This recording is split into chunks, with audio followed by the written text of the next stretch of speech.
Welcome to Viewpoints. I'm Heather Isbron, and with me today is Ellis Stanley, General Manager for City of Los Angeles Emergency Preparedness Department. Welcome. Thank you for having me here, Heather. Sure. Just a couple questions for you today. First of all, you've been in emergency management for over 30 years. Can you tell me how it's changed since Homeland Security was developed? Well, I think one of the most constant things about emergency management and Homeland Security is the change. It has evolved quite a bit from the old civil defense days when we dealt with the Cold War and we dealt with duck cover and hole from the standpoint of a nuclear attack. Now we're dealing with emergency management and all hazards, making sure that we address those things that are closest to us. And now, since post 9/11, we have obviously the terrorism piece to add to the game. And the change there for us, especially in the metropolitan areas, is not that drastic in that we were doing a lot of emergency preparedness at Homeland Security, even though we didn't call it Homeland Security prior to 9/11. When we look at terrorism, uh, ironically, on September the 10th, 2001, we were doing a bioterrorism exercise in the city. Hmm. The irony is, I couldn't fill up a telephone booth with the media that was covering that exercise. And then on the next day, there were over 200 media in our emergency operations center. So it's some of it has to do with the timing and the news impact. But we in a metropolitan area recognize that these are things that we have to prepare for. You look at that from a perspective of this is a big place, but the world sees it even larger. So the example being Los Angeles County, in which LA sits. If you had to deal with a major calamity, it actually affects those 10 million people that's in the county.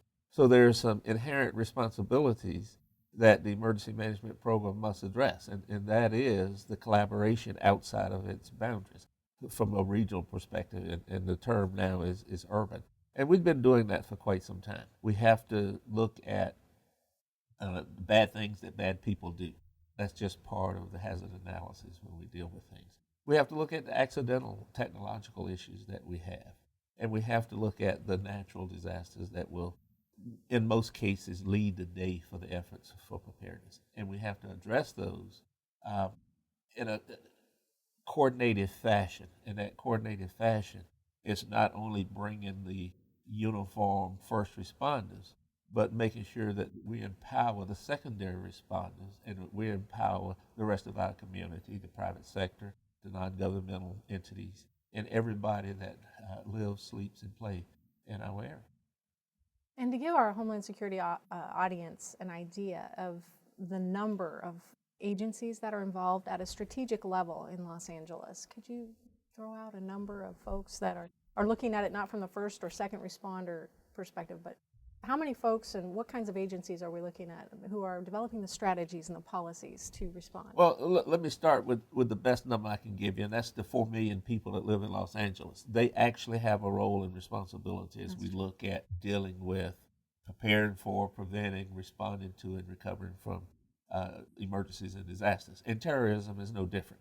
They actually have the responsibility to keep their eyes open, to be vigilant, to look at what's going on around them, to understand the rules of engagement, to understand what their capabilities and limitations are. So let's look at the big picture there. Good.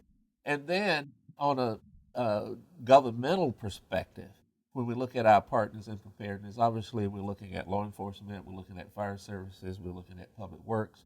And as I say, it's public safety, it's public health, it's public information. How do we get all of these partners in a fashion to deal with that? And that is not just LA City public safety, that's LA City, LA County, that's the state, and that's the federal government. We all have to partner in this, and it's our responsibility to do the due diligence to get them around the table.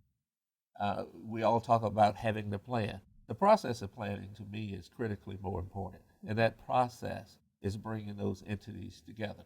Now, I hesitate to give you a number. I know Sure. that's what you're asked No? for, but let's take something like animal services. Animal services is a key player. Would you call them a first responder? You probably would if you had a pet. But when we're looking at the things that we have to deal with, whether it's chemical, biological, etc., that's a big element. So we have to have that element to the table. Public health, another huge element that we have to make sure they're integrated into that planning process. And public health is split up. You got the emergency medical side of public health, then you got the hospitals where we deal with surge capacity and availability of beds and dealing with the strategic national stockpile. So that family grows. So the number is X plus one Sure. because it's constantly building and growing. Wow. Well, how could you give me an idea or an example of a best practice where an incident or exercise occurred where all these players came to the table? I think we have a couple best practices. One of the things that we do in Los Angeles is every year, every year, whether we need it or not, and we usually need it, we take about 150 of our key officials, including the mayor, police chiefs, the general managers. We take them off site to Lake Arrowhead. It's about 2 hours away from the city. And we spend 4 days talking about emergency management. That's all we do. We run exercises, we look at policy, we bring uh, experts in. When we had the Madrid bombing, we brought someone in from Madrid. We brought someone in from London when we had the London bombing. We bring somebody in from the Gulf Coast to talk about what went right. How can we improve our services? And that's where we kind of lay it on the table. It's far enough away from the city that people aren't going to be running back to the offices, but yet it's close enough if we have to bug out and go back down the hill. We can do. So I consider that a best practice, and that's not just from my perspective. We've been told by many of the people that we bring in and all the people that have participated that it's an excellent practice. One of the other best practices I'd like to think is our engagement of the public. We do see the public as a vital partner in preparedness, and we've created a emergency management ambassadors program in which we actually go into communities, and on 3 consecutive weekends we bring a team in to actually teach the public about the emergency management process, about the resources that exist, and about the limitations in those resources. And then they become ambassadors for us, emissaries out in the field, helping to bring other people back around the table so that we can increase our level of preparedness. Sounds like you're pretty busy there in Los Angeles. Never a dull moment. Doing a great job. Thank you so much for being with us today. It's been a delight. Thank you.